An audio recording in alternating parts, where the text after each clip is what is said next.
दोस्तों नमस्कार।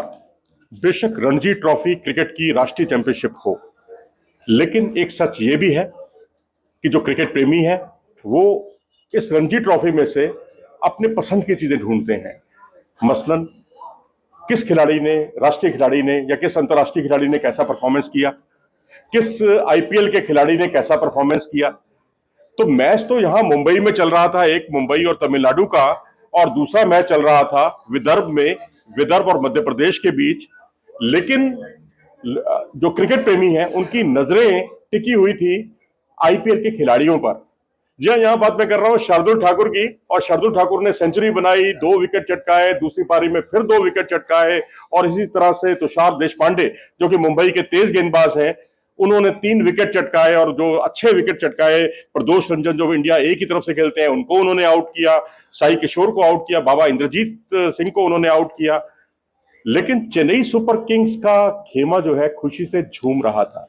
उसकी बड़ी वजह यह थी कि ये दो खिलाड़ी रणजी ट्रॉफी में चमके, सेमीफाइनल में चमके, लेकिन क्योंकि अब 22 तारीख से आईपीएल के मैचेस शुरू होने वाले हैं और वहां चेन्नई सुपर किंग्स की उम्मीदें जग गई इन खिलाड़ियों के इन फॉर्म होने की, क्योंकि इन्होंने बहुत शानदार प्रदर्शन किया और उससे आईपीएल में इनकी उम्मीदें जगना बहुत ही लाजमी है। लेकिन वही साई सुदर्शन, ये भी चेन्नई सुपर किंग्स से खेलते रहे हैं और इनको लेकर थोड़ी सी चिंता की बात थी। खेल तो रहे थे तमिलनाडु की तरफ से, लेकिन इनका प्रदर्शन वैसा नहीं रहा जैसा कि उनसे उम्मीदें थी। एक पारी में तो ये 0 पर ही आउट हो गए थे, तो उन्होंने जरूर निराश किया। लेकिन साथ ही गुजरात टाइटंस का खेमा भी नजरें गड़ाए हुए था इस मुकाबले पर, और उसकी बड़ी वजह थी गुजरात टाइटंस की तरफ से एक तो विजय शंकर, बेशक वो हारी हुई टीम के खिलाड़ी थे, लेकिन 44 रन की जो उन्होंने पारी खेली पहली पारी में और 24 रन दूसरी पारी में बनाए, उसमें भी उन्होंने गेंद को मिडिल किया बहुत अच्छे तरीके से, इससे उन्होंने उम्मीदें जगाई। और दूसरे खिलाड़ी उमेश यादव, विदर्भ की टीम के खिलाड़ी, जिन्होंने बहुत ही शानदार गेंदबाजी का मुजाहरा किया, 3 विकेट चटकाए उन्होंने उन्होंने भी उम्मीदें जगा दी हैं इस मैच से अपनी टीम गुजरात टाइटंस को। गुजरात टाइटंस को आप वैसे भी समझ सकते हैं कि बहुत टेंशन में है इस वक्त। भाई उनके पास अब तो हार्दिक पांड्या भी नहीं रहे, वो मुंबई इंडियंस में चले गए हैं। उनके तेज गेंदबाज जो है मोहम्मद शमी इस पूरे सीजन से बाहर हो गए इंजरी की वजह से। एनसीए ने उनको रिपोर्ट जो है जो दी है, मेडिकल रिपोर्ट, वो बहुत ज्यादा उत्साहवर्धक नहीं है। तो ऐसी स्थिति में उमेश यादव पर उम्मीदें टिकना बहुत ही स्वाभाविक है। और दूसरे खिलाड़ी हैं आवेश खान, जो कि राजस्थान रॉयल्स से हैं, जिनको अभी ट्रेड किया है उन्होंने देवदत्त पड्डीकल के बदले में लखनऊ सुपर जायंट से। इस बार आवेश खान जो है यहाँ खेलेंगे राजस्थान रॉयल्स से।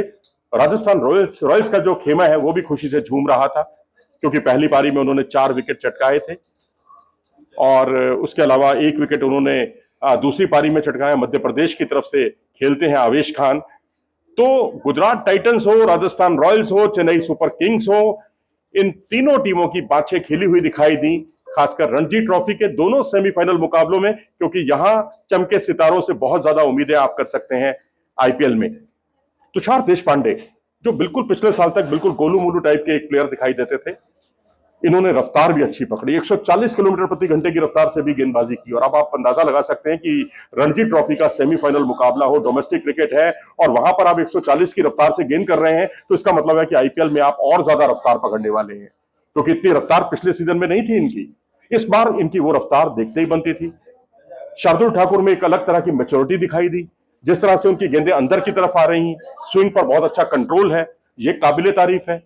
और उसके अलावा कुछ और भी खिलाड़ी हैं ऐसे, जो बेशक आईपीएल में तो आपको दिखाई नहीं देंगे, लेकिन आने वाले समय में आपको जरूर दिखाई देंगे। मुशीर खान ऐसे ये खिलाड़ी हैं। सरफराज खान को जानते हैं? भारतीय टीम में अभी पिछले दिनों उन्होंने अपना डेब्यू किया था, और डेब्यू टेस्ट में दोनों पारियों में उन्होंने हाफ सेंचुरी बनाई थी।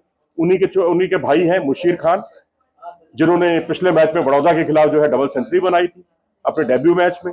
और फिर अब दूसरा मैच जो उन्होंने खेला, यहां भी उन्होंने 55 रन की पारी खेली, एक पारी में विकेट भी चटकाए उन्होंने।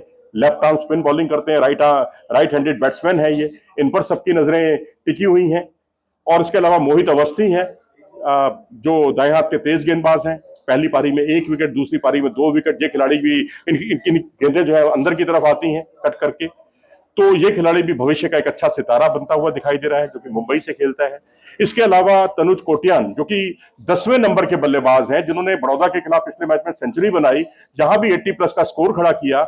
इससे आप अंदाजा लगा सकते हैं कि मुंबई की बल्लेबाजी में कितनी गहराई है। और आईपीएल की जो तमाम टीमें हैं उनकी तो मैं कहता हूं बातचीत खिल गई होंगी, खासकर गुजरात टाइटंस, राजस्थान रॉयल्स, ये दो टीमें, और साथ ही जो है चेन्नई सुपर किंग्स।